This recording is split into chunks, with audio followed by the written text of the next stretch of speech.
Oriane est à l'honneur aujourd'hui avec Gilles Mainga, l'Altaspiga, un boulanger qui fait du pain d'autrefois aujourd'hui. Un pain délicieux, ça sent bon sur ce plateau. Rebonjour Gilles. Rebonjour Marina. On va rapidement rappeler à nos téléspectateurs quelle est la recette aujourd'hui, quel pain on va élaborer ensemble. Alors c'est un pain que j'ai nommé multigrain. Multigrain, c'est un pain à base de farine de blé, de seigle, de levain et d'un mélange de graines, pavot, sésame, millet, tournesol, lin brun, flocons d'avoine. Magnifique. Et du sel de Guérande. Et sel de Guérande non raffiné, voilà, d'où sa couleur grise. D'ailleurs, la recette va s'afficher pour nos téléspectateurs. C'est vrai qu'il y a pas mal d'ingrédients. Prenez le temps de la noter, sinon, dès ce soir sur YouTube, avec le déroulé de la recette, pas à pas, vous allez tout savoir comment faire le bon pain. Mais il nous faut quelque chose, là. Hop, il s'est arrêté. Il s'est arrêté. Ouais. Bon, je vais le relancer une petite minute. Ça, c'est une cruche à vortex. Oui, j'ai bien dit cruche. C'est ça. C'est une cruche à vortex. Donc, ouais. il faut dynamiser ou redynamiser l'eau. L'eau, exactement. Pour que l'eau soit vivante, je peux l'arrêter. Pour que l'eau soit vivante et disponible pour nos cellules et activer notre système immunitaire, il faut qu'on boive un maximum d'eau de source. Oui. Et donc, du coup, l'eau qui vient à la fontaine, et c'est pour ça qu'on allait chercher l'eau à la fontaine avec des larves sur la tête et tout ça. Et bien, cette eau, elle est magnifique pour notre pain, pour le levain, pour le permettre de rester vivant. Le goût du pain n'a rien à voir quand l'eau est naturelle de source, n'est-ce pas? Exactement, parce que par définition, c'est une eau qui n'a pas été traitée, qui est passée par tout un circuit végétatif, qui est passée dans les pierres et qui a tournoyé jusqu'à l'embouchure de la fontaine. C'était une histoire de ions négatifs et positifs. Exactement. Exactement. C'est de la chimie. On pourrait dire presque ça, toute la chimie dans la nature. Allez, alors on a eu déjà des appels. Vos pains. Le mieux, c'est d'aller sur l'altaspiga.corsica. C'est ça. Et on voit où est-ce qu'on vous trouve. Exactement. Bastia, Ajaccio. Exactement, où nous appeler, un numéro de téléphone. Et le reste de la planète, n'est-ce pas? Voilà. Bon, allez, on commence le mélange. Alors, commencer le mélange. Alors, ce que l'on va faire, c'est qu'on va déjà préparer, on va faire un pli avec la farine. D'accord. Donc, j'ai déjà pesé les ingrédients. Si je peux vous aider, Gilles, n'hésitez pas. Exactement, vous allez être d'une grande aide. Alors, on va faire d'abord un petit pli avec la farine de seigle. On va faire la même chose avec la farine de blé. Bien sûr que la qualité des farines est primordiale, hein, et vous l'avez précisé. Alors, c'est la T combien?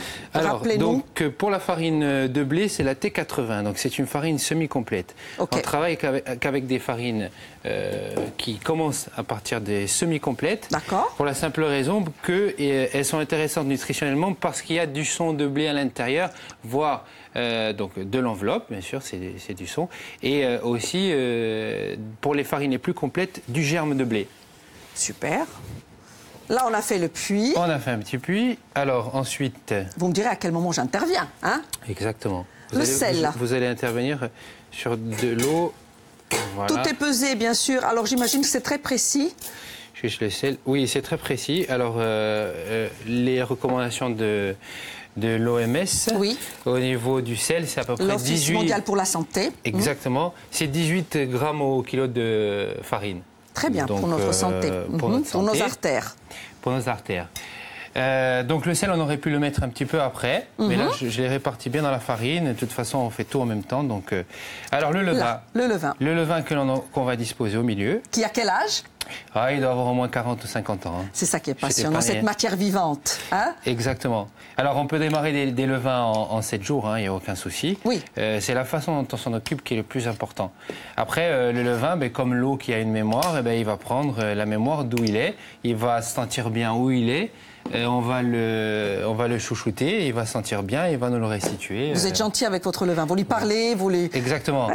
Alors j'ai 3 enfants, avec le levain ça fait 4. D'ailleurs on les embrasse, vos enfants, on les embrasse et Fiora également, votre épouse. Voilà. Allez, go. Alors, donc maintenant on va répartir les graines. On a 7 minutes, je vous donne la durée, puisque comme ça, bien sûr, pendant ce temps-là, on a préchauffé le four. On va rappeler les téléspectateurs, s'ils le font à la maison, à combien? Quelle température? Alors, on va le préchauffer au moins, parce que des fours classiques de maison, on va dire, c'est à peu près, des fois, des fours qui montent à 270, c'est très rare. Donc là, on va dire que sur 250, on est pas mal. Ce qu'on va essayer de faire avec le four, c'est essayer de reproduire la cuisson d'un four à bois. D'ailleurs, dans les boulangeries classiques, on essaye souvent de faire ça, c'est-à-dire qu'on cuit à chaleur tombante. Ah. Et donc, comme on cuit à chaleur tombante, il va falloir que dans notre four électrique, on commence à descendre un petit peu la température progressivement. Allons-y, Gilles. Donc, alors là, je vais avoir besoin de l'eau. Donc, si vous pouvez dévisser ça, Marina. Bien sûr. Et donc, on va mettre de l'eau au milieu. J'y vais direct. Hein. Oui, oui. Allez-y, voilà. C'est eau qui a été... Au début, un peu franchement, et puis après, on va aller... Au milieu ? Au milieu, là, s'il vous plaît. L'eau dynamisée, hein ? Voilà. Alors, attendez un petit peu. Alors, autre chose sur l'eau. Oui. Alors, ce qui est très important, c'est la température de base. Il y a des températures de base à 60, comme on dit, ou à 70. De l'eau, s'il vous plaît. Allez. Oui, chef. Bien sûr. Merci. Et donc, c'est tout simplement l'addition de la température de l'air, de la température de la farine et de la température de l'eau. Et vous mesurez tout ça. Exactement. Et alors, donc, si on veut qu'on ait une pâte qui sorte à peu près entre 24 et 28 degrés pour avoir une pousse excellente, à température ambiante, je précise, parce qu'on a aussi des pousses très lentes, par exemple à 10 degrés pendant 10 heures, ou alors peut-être à 5 ou 6 degrés pendant beaucoup plus de temps. D'accord. Sachant... J'y vais, hein. Allez-y. Hop là, j'y suis allée franchement. Hein. Je suis très bien, alors là, ça devrait aller.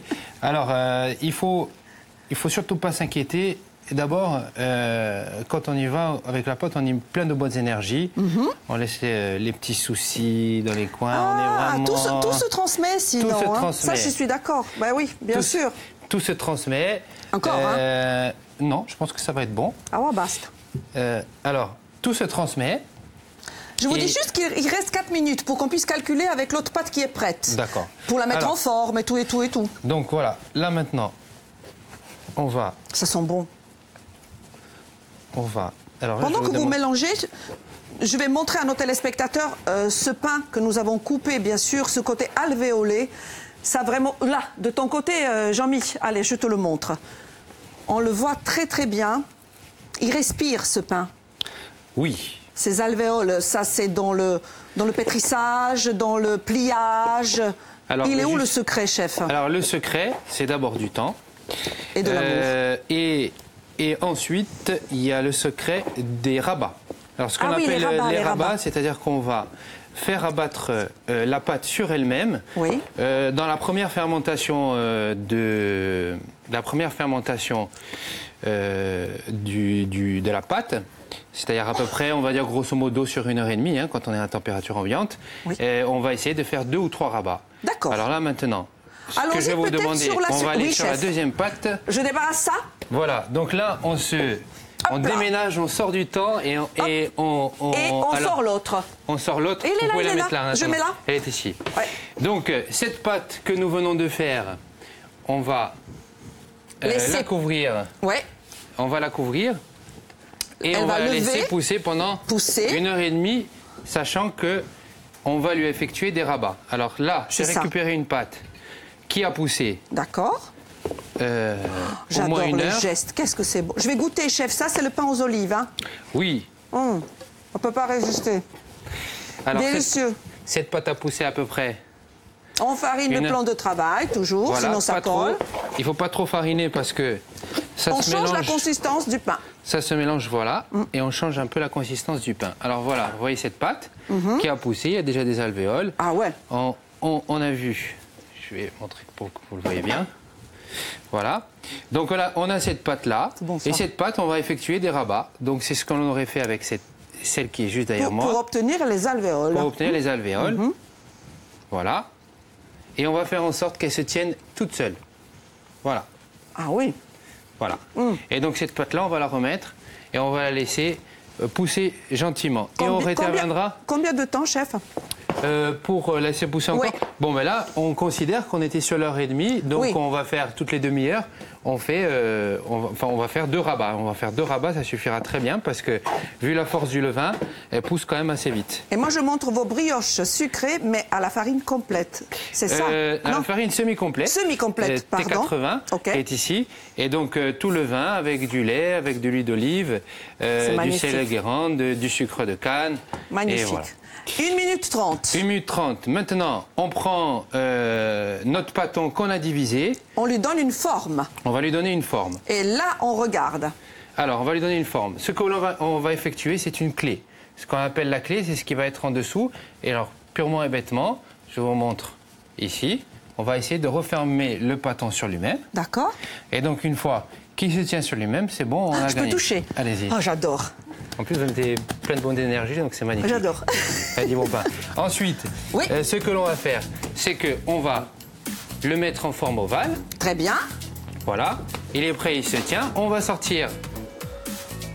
Je sors du plateau.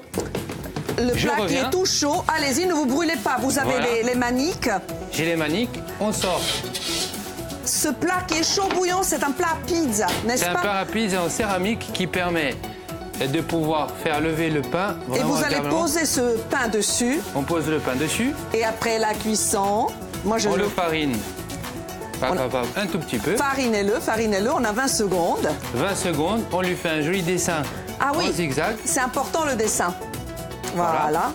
Et après, vous avez ça. C'est avec toi, Jean-Michel. Gilles, mille merci. On vous retrouve tout de suite avec Célia.